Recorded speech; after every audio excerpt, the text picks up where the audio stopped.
ভিন রাজ্যে বাংলাভাষীদের হেনস্থার অভিযোগে যখন তোলপাড় রাজ্য রাজনীতি, তখন উত্তর চব্বিশ পরগনার বাগদায় চলছে সিএএ ক্যাম্প।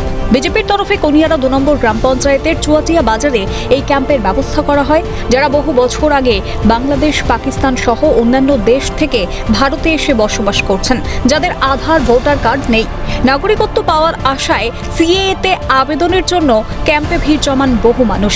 বৃহস্পতিবার চলে নাম নথিভুক্তকরণের কাজ। আমি আসছি বাংলাদেশ থেকে। কত সালে? 2003 সালে। ভোটার কার্ড, আধার কার্ড নেই? না, আমি আবার কিছুদিন ওই দেশেও ছিলাম, আবার পরে এদেশে আইছি। বাংলাদেশে কাকাইর বাড়ি ছিল। তারপর হবে এই 2011-তে এসেছি। ওপার বাংলা থেকে যারা সংখ্যালঘু হিন্দুরা এখানে এসেছে, হিন্দু বৌদ্ধ সংখ্যালঘু যারা এসেছে, তাদেরকে যে একটা হিন্দু সংস্থা থেকে একটা সার্টিফিকেট দেওয়া হচ্ছে। 2019 সালে 11ই ডিসেম্বর ভারতীয় সংসদে পাশ হয় সিএএ অর্থাৎ নাগরিকত্ব সংশোধনী বিল। 31 ডিসেম্বর 2014-র আগে যারা ভারতে এসেছেন কেবলমাত্র তারাই আবেদন করতে পারবে সিএএ এর জন্য, দাবি বাগদা পঞ্চায়েতের বিজেপি সদস্য সৌরভ গোয়ালির।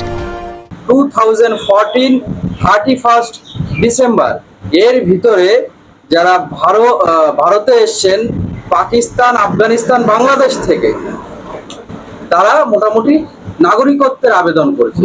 ইতিমধ্যে 50-60 জন আজকে ফর্ম ফিল আপ করেছে।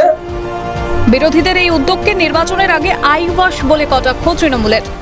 এটা আইওয়াশ, মানুষকে ধোঁকা বানানো হচ্ছে।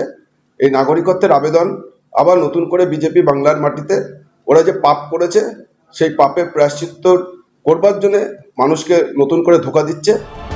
নির্বাচনের আগে সিএএ ঘিরে নতুন করে রাজনৈতিক তরজা শুরু হয়েছে তা আর বলার অপেক্ষা রাখে না।